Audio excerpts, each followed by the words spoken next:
Greetings to all those who are confined behind the walls of their home, like me. Welcome to Groove with Portia, QuaranTOLD Edition.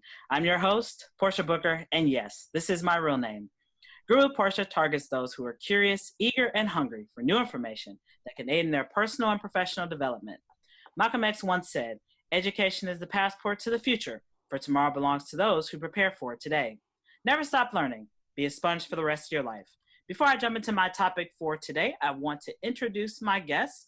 Welcome back, attorney Corey Minor-Smith. Welcome back. Hello, thank you for having me back. I'm excited to be on talking with you today.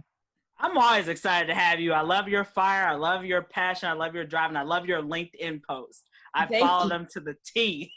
Thank you very much. Thank you very much. I've been spending more time on LinkedIn because I love like all the positivity on a professional level. Yeah. You know, whether it's little articles, little features on people creating little small things that turn into big things. So I just love it. So just wanted to get that out there. So July is the month for Minority Mental Health Month. Formally recognized in May of 2008, B.B. Moore Campbell National Minority Mental Health Awareness was created to bring awareness to the unique struggles that underrepresented groups face in regard to mental illness in the United States.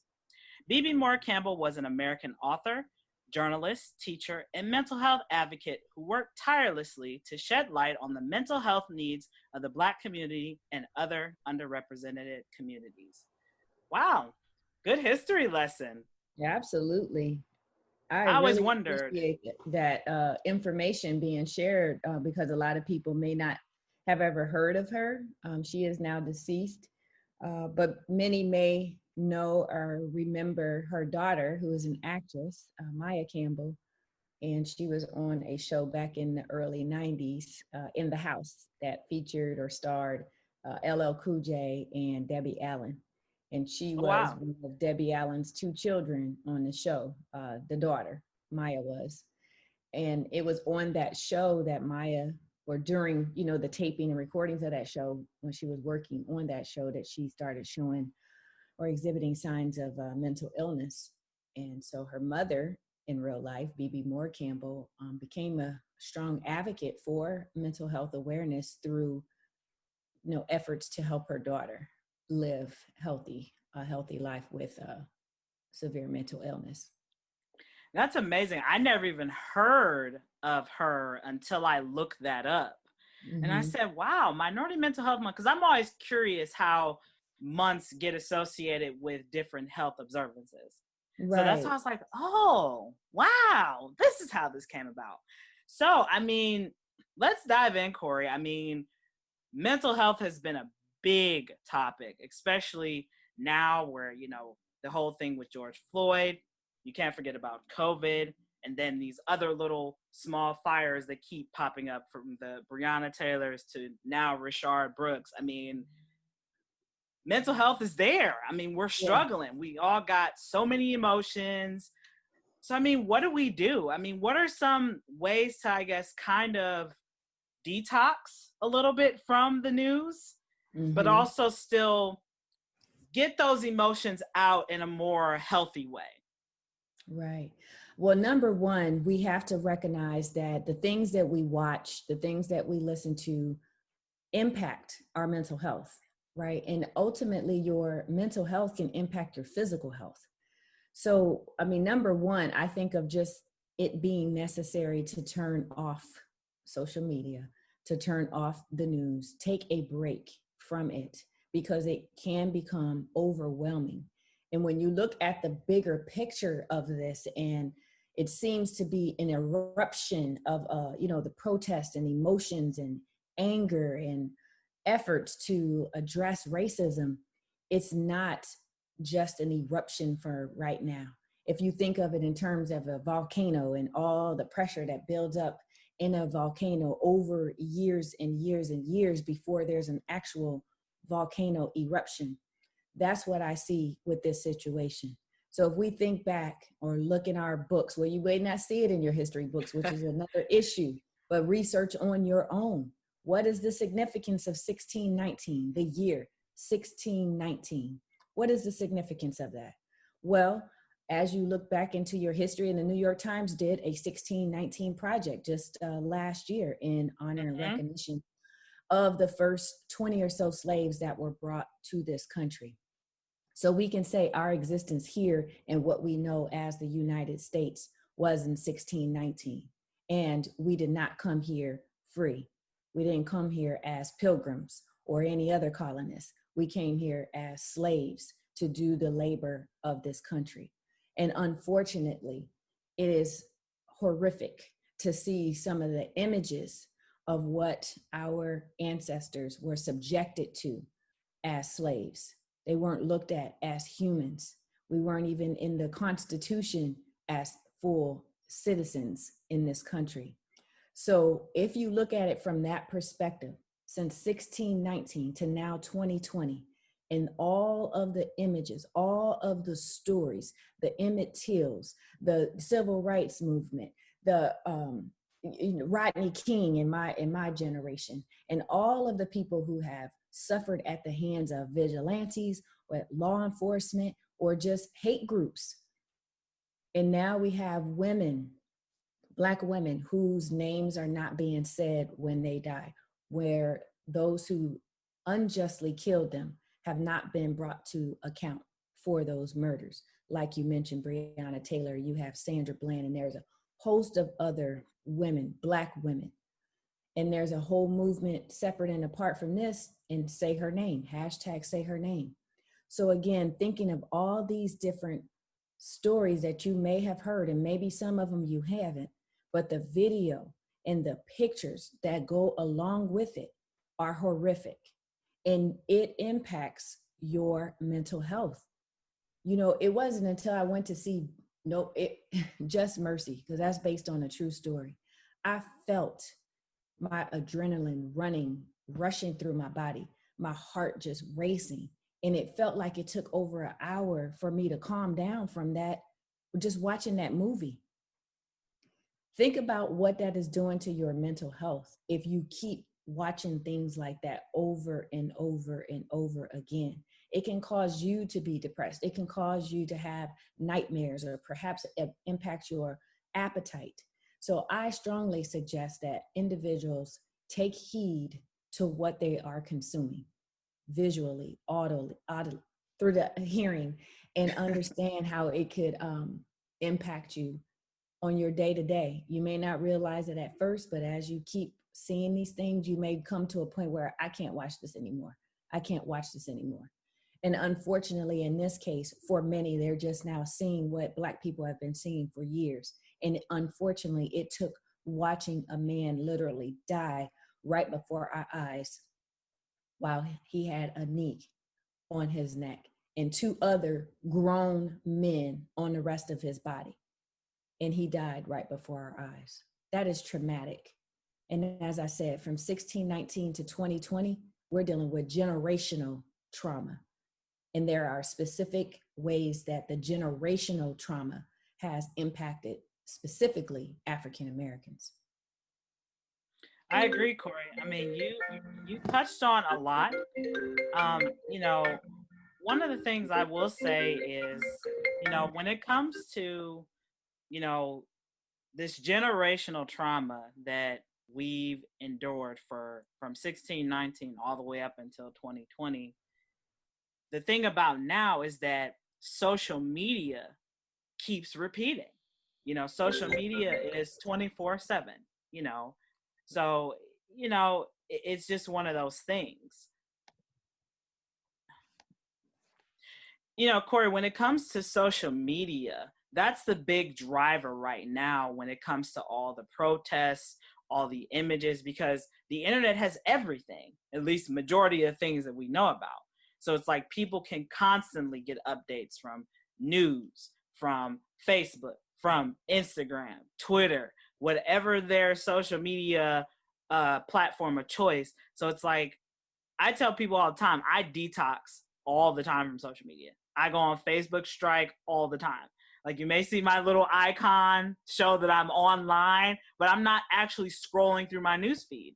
Most of the time I'm responding to people's messages, whether they're trying to be a guest on my show or like people are sending me attachments to read or whatever. But I think that's the big thing that people need to do is just detox. Because I know for me, what has been a big issue is since the protests happened here in Cleveland on May 25th, people around the neighborhood have been shooting fireworks and gunshots for the past couple nights. And it's been hard for me to sleep. And you know, it's like, that doesn't add to my already anxious heart, because I have brothers who are African American. I have cousins, I have uncles. And at any given time, you know, they could be stopped at any time. Even if they're just coming home from work, they just may have went to a quick trip to Walmart. You know, so it's like, that doesn't already add, that doesn't add any quiet to what already is a big situation here. So, you know, that's just been my thing.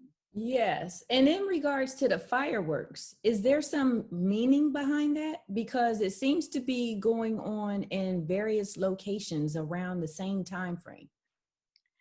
Yeah, I don't know. I mean, and the crazy thing is, you would think that I get normally towards the closer to the 4th of July, people may start it, but people have been doing it since the 25th of May. And, you know, now that this is, you know, after the fact, it's like, okay, do you not care about the fact that I need to still sleep? I have to work. You know, there's other people on the street that have to work. I mean, I'm up at the crack of dawn, you know? Yeah. So it's like, I don't know. That's just what really gets me is that people, everybody's upset. I get it. We're all upset. We all have mixed emotions about the current situation. But it's like, at the end of the day, it's like, you need to take charge of your emotions and your actions. That is your responsibility, not mine. Right. And be courteous. In a Be way that's respectful. not causing harm or disruption to other people, you know. Disturbing the peace. I mean, because I go to bed roughly between 8:30 up until maybe like about 9:30 Monday through Friday, because I'm up at the crack of dawn, you know. So it's like, I need to sleep. But I've noticed for several days now that they start at about 7. And it's like, the sky is still light. What are you going to see? Oh, people are going to think maybe the clouds got dyed a color. I mean, I don't know what people It sounds think. like gunshots and big booms, like a bomb. Mm-hmm. It's like a war zone. Yeah. Yeah. And I'm so like, for people who already have like post-traumatic stress, you know, returning military individuals or people who've had some type of incident in their lives, whether it's a violent or gun related, sounds can impact them, cause trigger, you know, for their symptoms, anxiety or whatever it may be. So it is important to understand, you know, what you do out in the community, whether it's out in your backyard or whatever, that it's impacting other people. If, you know, there's some sound to it that's outside of just, you know, the parameters of your property. Even when you have cookouts and you have your music up, you have to be respectful of those that are around you. So I'm not quite sure what is going on, and I hope it's not deeper than that, because I've heard some different theories.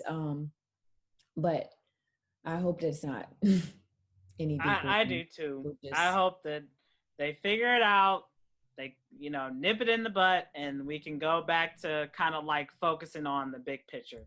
So Corey, you know, we've had all these protests from May, the end of May, up until, you know, now. What do you think these protests are really about? Like, what are people really protesting? Injustice. And people are praying and protesting for justice. And as described earlier, this, you know, volcano eruption, if you will, it's like a volcano eruption of emotions. And we have divergent views. So any particular group or individual that goes out to protest, have a rally, peace rally, they may have their groups agenda for that particular protest. And as you see in history, even with the civil rights movement, you had different groups of even Black people. You know, the Black Panthers had their view on how things should come about in order to have justice. You know, Dr. Martin Luther King and the Southern Christian Leadership group had the peaceful protest that they wanted to do. But there were young people, you know, not any, you know, negative on young people, but there were young people who didn't believe that peace was the way to get the justice. And they could have been the ones that were starting the damage to property and things of that nature. And then you have those who have the opposing view, and they feel they have to come out just to show that they oppose the view. So the ultimate thing, and I believe the biggest thing that has led to what we see as a global protest, it's not just in Minnesota, it's not just in a few states around Minnesota, it's throughout the United States and now in other countries. So how do you bring together people from so many different parts of this world? It is for the justice that people now see as human beings that we all should have, that we all have the right to have. Whether you're here in the United States, in some other country, you have a right to justice as a human being. You have a right to walk the streets, to drive in your cars, to sleep in your bed without the fear of being killed or brutalized, whether it was a mistake of identity or not, and especially at the hands of law enforcement. And you could say, you know, I've heard people talk about, what about Black on Black crime or white on white or all this other stuff? Because, you know, if somebody dies from it, isn't that the ultimate thing, that somebody was killed? Okay, I understand that, but that's not the focus. The thing is, with law enforcement, they have taken an oath. They have a duty to protect and serve. So even if the person is talking to them in what they feel is a disrespectful way, or questioning why they're being pulled out of the car, or question why they were pulled over in the first place, or questioning why they're being arrested, it should not result in them then being physically beaten or hit in any other way than to give your commands as an officer, detain if necessary for that moment. Perhaps you need to ignore things that are being said to you because you are the professional in this situation, not the person that you pulled over or stopped or whatever the case may be. And people have rights. And unfortunately, there are too many cases where it appears that the person was just stopped because they were Black, whether they're walking down the street, in a car, on a bike, whatever it is. Because why else did you stop me? I have a right to not talk to you.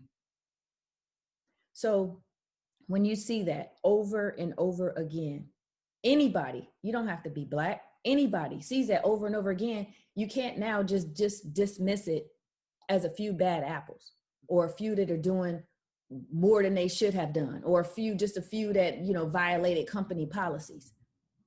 It is well beyond that at this point. And unfortunately, again, it took us seeing a man literally die before our eyes.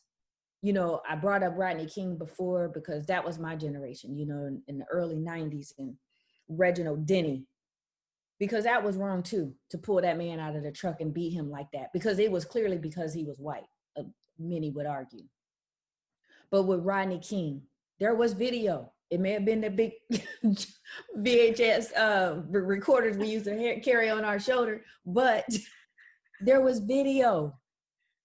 And 12 officers were beating him mercilessly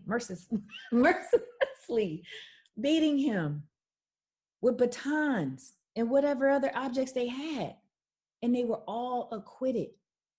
So a part of this, if you're seeking justice, is because not only was somebody wronged, but there was no consequence for that wrong.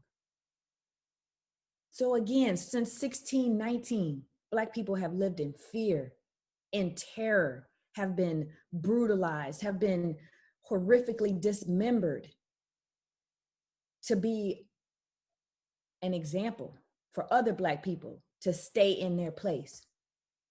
And there has been no consequence for it. No consequence.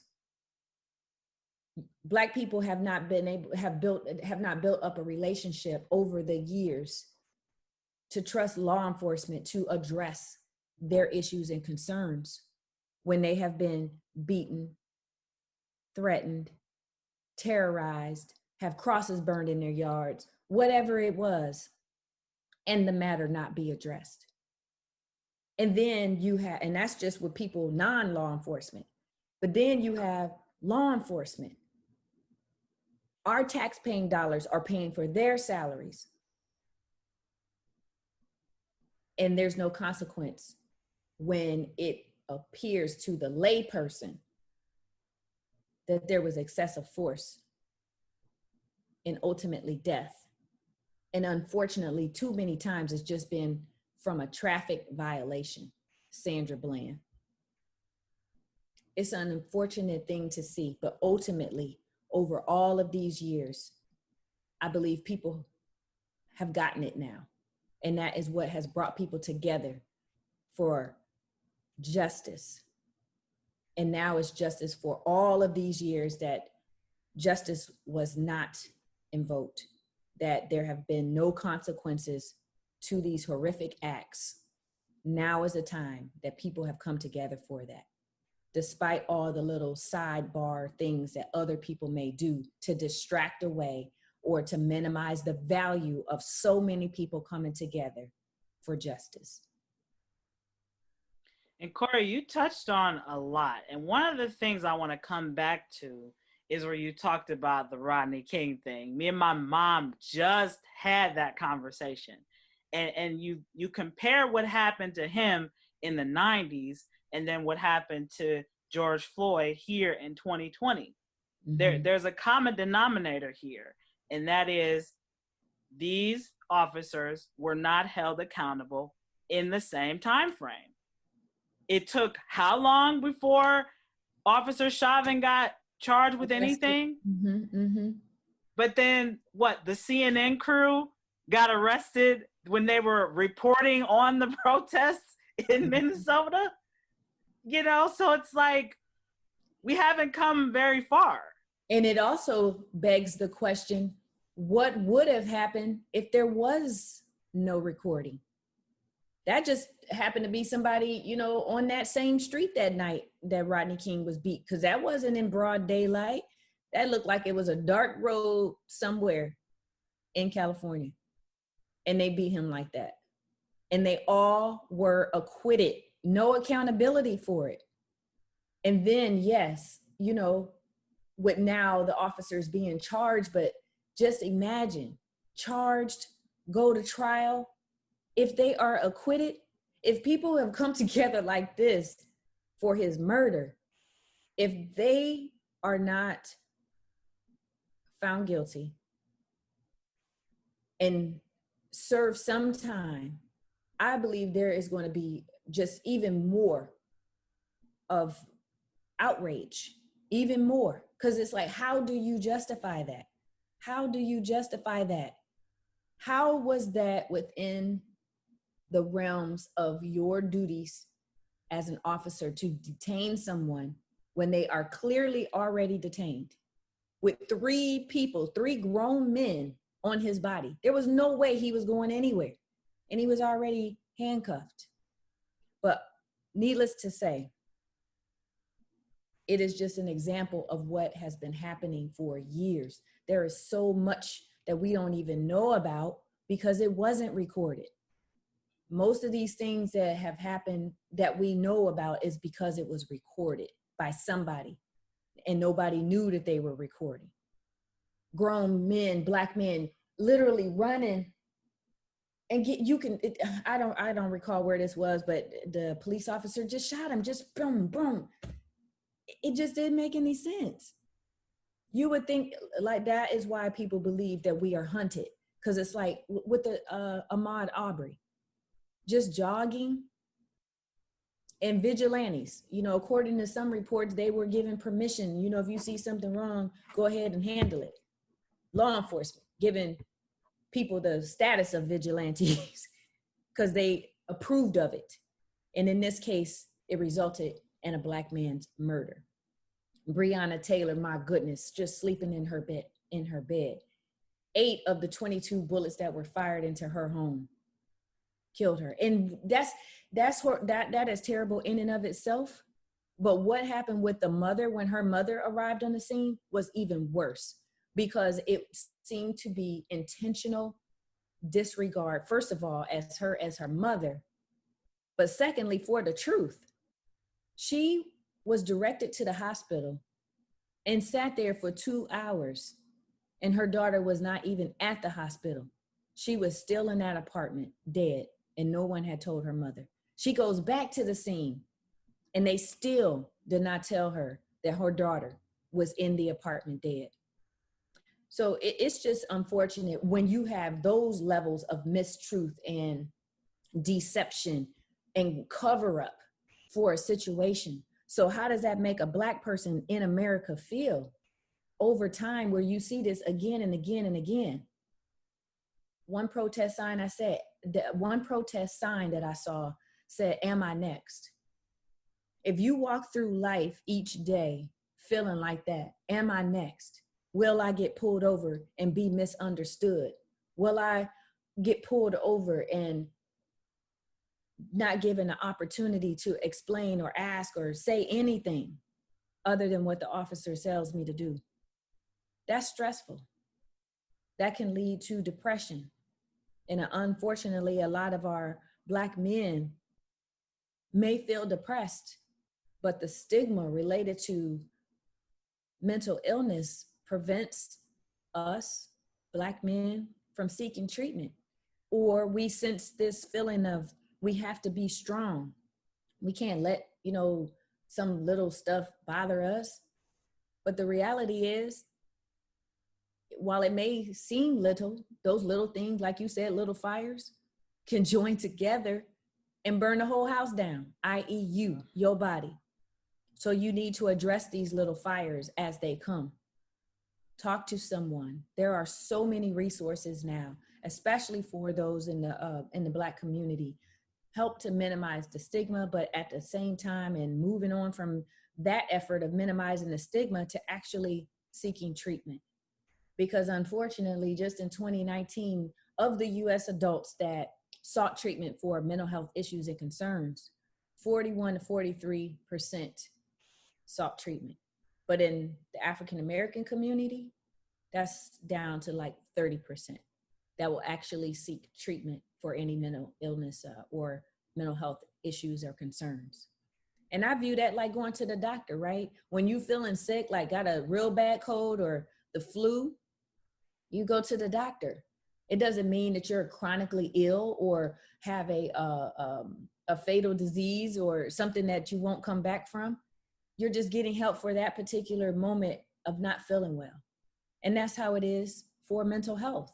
You may have had a tragic event or this stuff, all that's going on in this world, a global pandemic, now global protest. I suggest it's time for global change, and that change is in relation to your mental health and making it a priority and understanding that all of this stuff, seeing it day to day, can impact your mental health. Corey, I like how you tied it all together by putting global on the pandemic, global on the protest, and now we need to make a global effort to make mental health a topic of discussion that is open. So, Corey, when it has to do with people saying Black Lives Matter, people often get the response, well, all lives matter. So I guess kind of what is another way to explain to people who are not people of color that we're not just saying that only Black Lives Matter? Yeah, well, this is just unfortunate that we even have to explain it, because there is clear historical evidence of the continued effort to minimize our value as human beings. We have been portrayed as and were made to be less than.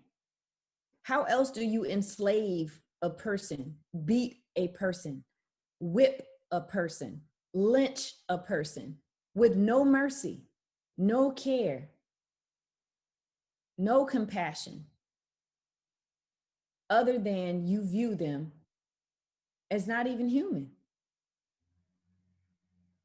And we don't see that just in the images.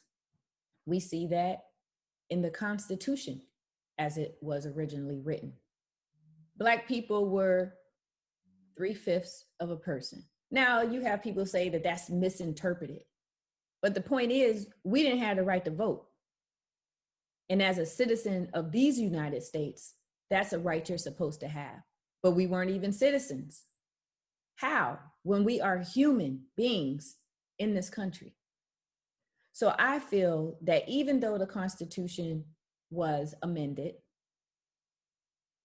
even though there were efforts to allow Black people after slavery, the Reconstruction period, to advance, such as with the 40 acres and a mule that Black people were supposed to receive.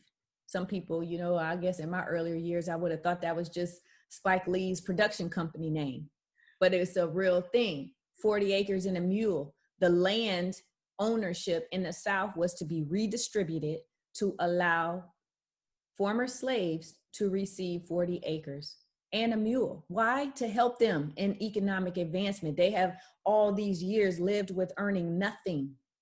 But essentially, after slavery, they were just paid slaves for minimal dollar amounts, or a situation where they would basically still owe the property owner with the sharecropping system and everything. Most each and every system in this country, and that's why you hear the phrase systematic racism, was used to keep specifically Black people down. Now we can go on to, what about Native Americans? Yes, they have been unjustly robbed of this land. But right now is an effort to recognize that Black people are people just like anybody else. We are human just like anybody else. So you can no longer engage in all of these acts without consequence. We are human too. We have rights too. And it shouldn't even have to be said. But unfortunately, the history in this country requires that it be said. And in no way is the movement of Black Lives Mattering minimizing any other person of color, any other race, or any other non-Black person. It is just time to rise up and say, our lives matter too. And if all lives mattered, then we wouldn't have to verge off into this effort to show that Black lives matter. Let's look at this. We're not in most history books. You know, people have asked me about my protesting and, you know, am I going to go out? And what if people don't want to go out? Does that make you less Black or whatever? I had no intentions of going out to do the protest, but my oldest son, he wanted to, he was passionate about it. And there was no way I was letting him go out by himself. I said, you know, if anything pop off, we going down together. I hear that, Corey. But it made me think back to when I first started protesting. And it was when I lived in Texas. And my history class, I'm looking through my book, I don't see Black people. And I think it was Black History Month or something. And I'm asking my teacher, when are we going to learn about Black people? She said, oh, it'll be at the end of the school year because that's where it is in the book. Now, you know me, I'm flipping through what's at the end of the book? Slavery. So the thing is, we wouldn't have to keep elevating and showing our value and our worth if there wasn't such effort to minimize our value. We created Negro History Week, Dr. Carter G. Woodson, Negro History Week, to help bring education and awareness about the contributions that Black people have made in this country. Why? Because we're not in the textbooks. even in Egypt and whatnot, they were blowing off the noses of the Sphinx and whatnot because they didn't want to show the Negroid African features that were clearly depicted on those images. So there were efforts to erase our value in existence. So you have Negro History Week to bring up awareness. Then it turned into Black History Month. People have criticized that. Why we get the shortest month of the year? Well, if you do the history on Negro History Week, you know that Carter G. Woodson was attempting to acknowledge the president who freed the slaves, as well as Frederick Douglass, because of their birthdays in that week. And then, other colleges and universities started expanding it out to the whole month. And then some mayors across the country started to declare it as a whole month. So then there's an opportunity to learn about our history, and people are shocked to know the inventions that we've made and unfortunately didn't get the patents or the copyrights to the work.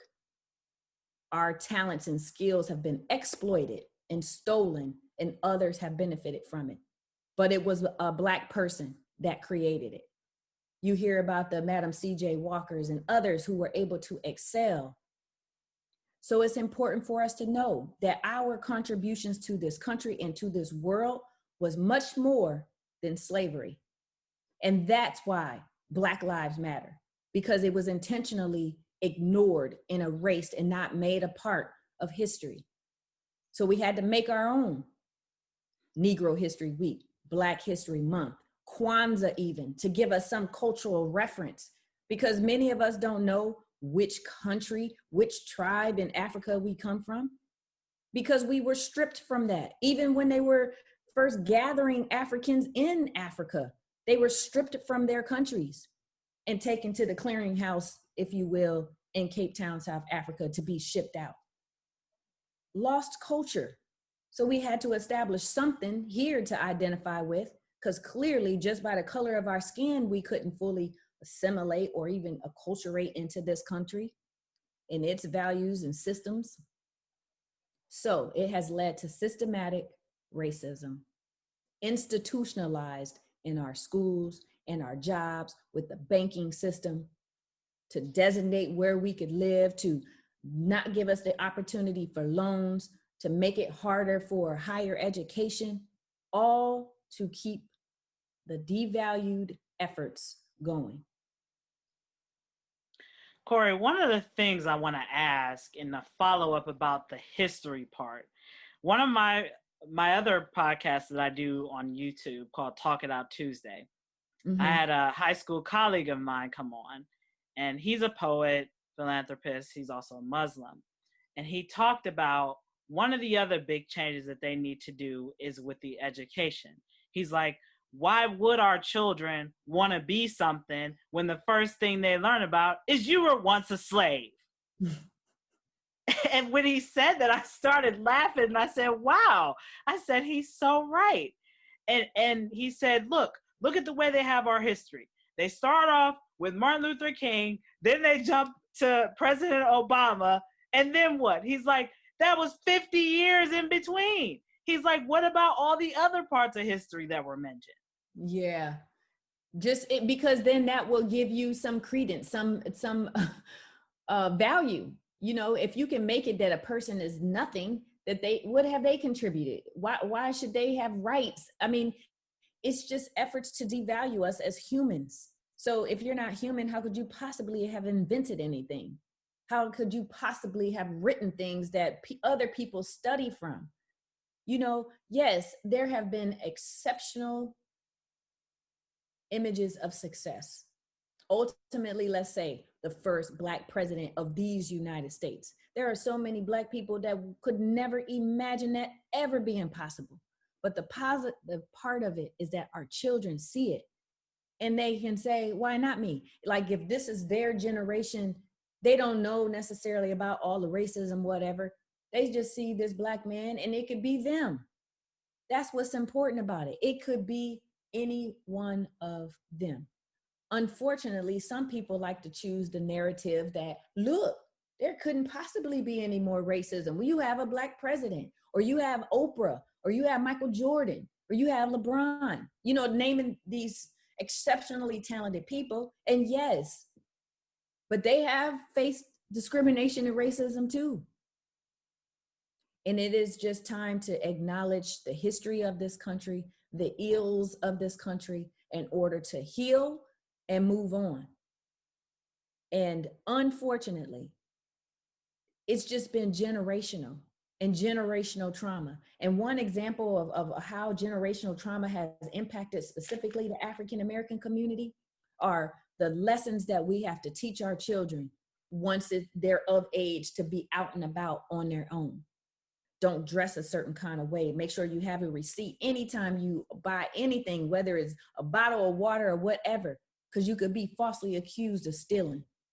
If you get pulled over, make sure you're still with your hands on 10 and 2 on your steering wheel or on the dashboard, hands, fingers open, flat, until the officer allows you to get your driver's license and registration.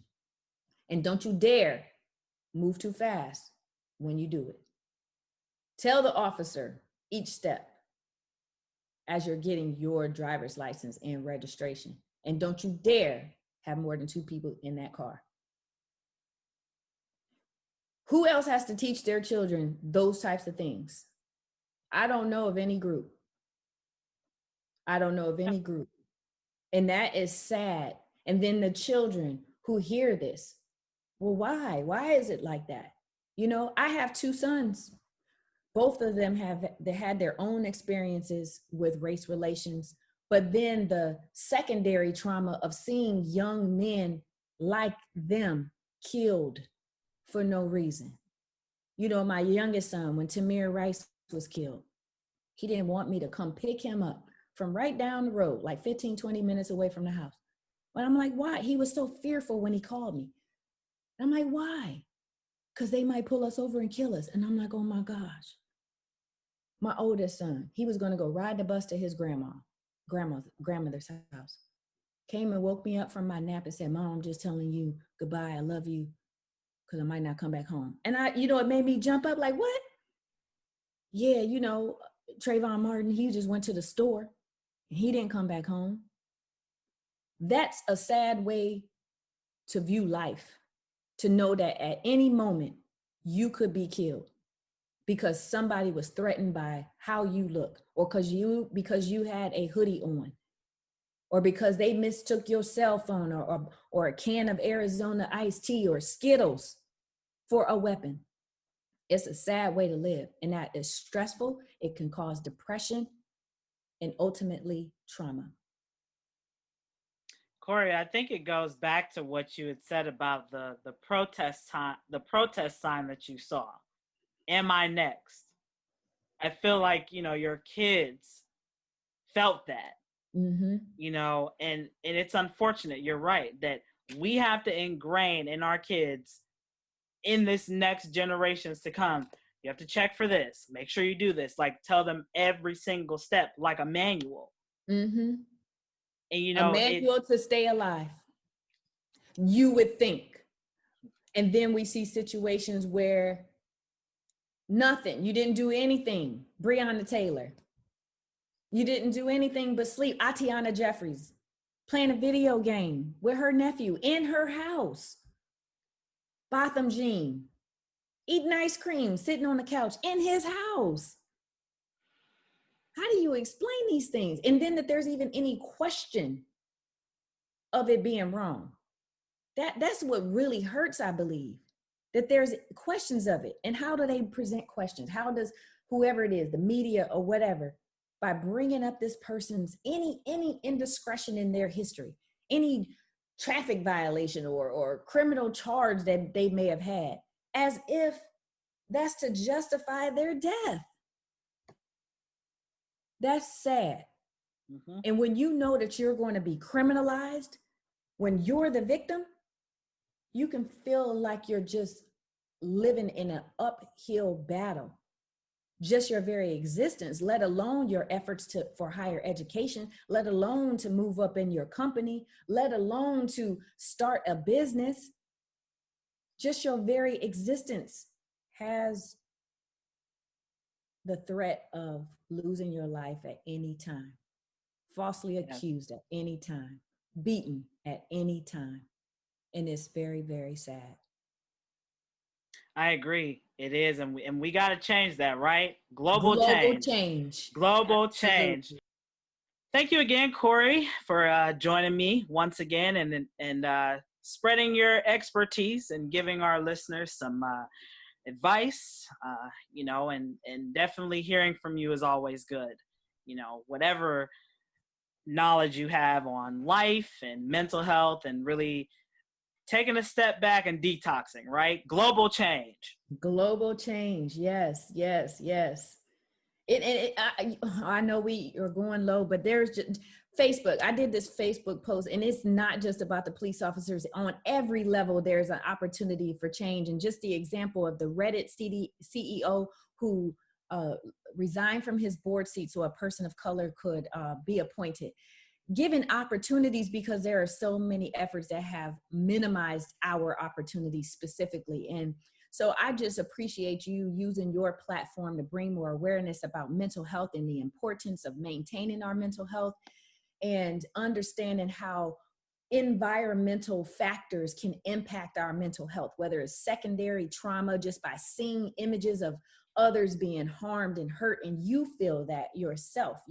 It's like seeing your child fall off the bike and hurt his or her leg, and you understand the pain because you probably felt it before. You could just imagine because you see all the blood gushing off their leg. But we need to understand that what we see and consume impacts us. And so I just want to share with your audience to know that there are resources available, and they could go to my website, QuaranTOLD.com, to receive a resource information sheet, but also to call organizations like NAMI, the National Alliance on Mental Illness.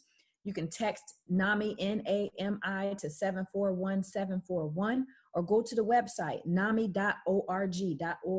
And for African Americans who really care about mental health and reducing the stigma, and perhaps you're not dealing with any issues yourself, you can help others. There's a program with NAMI called Sharing Hope, and it gives African Americans the opportunity to share their stories to help other people. So perhaps if your NAMI chapter doesn't have that program, you can help facilitate that program to help your brothers and sisters in the community, right? The National Suicide Prevention Hotline. Unfortunately, we heard about the young man who was believed in Southern California to have hung himself. And it is in the Black community. It is so disheartening to hear that we don't do that. We don't commit suicide. We don't hang ourselves. Well, unfortunately, our children have done it, 9 and 10 years old, because they've been bullied in school or whatever the reason. And we need to acknowledge that these things are real and they happen. So the National Suicide Prevention Hotline is 1-800-273-8255. And it doesn't make us less than for getting help or feeling this way.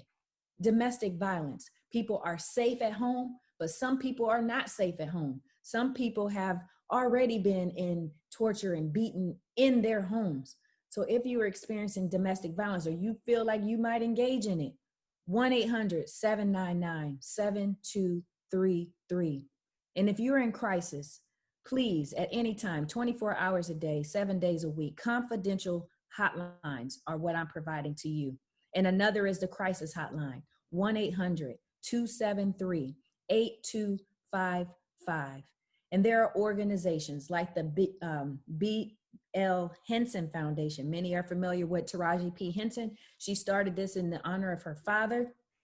Go to their website, BorisLHensonFoundation.org, and or Silence the Shame, another organization helping to reduce stigma related to mental illness, silencetheshame.com. Again, you can go to CoreyEmpowers.com for a resource sheet to show you organizations, and specifically those that are addressing mental health issues and concerns in the Black community or minority communities. It's great to have this as just a resource for yourself or to share it with someone else. So go to CoreyEmpowers.com to request that. And I truly appreciate you, Portia. I appreciate you sharing your platform for us to help to reduce the stigma and to take action to actually go out and get the help that we may need, because we should not feel ashamed about it. It's for our overall health.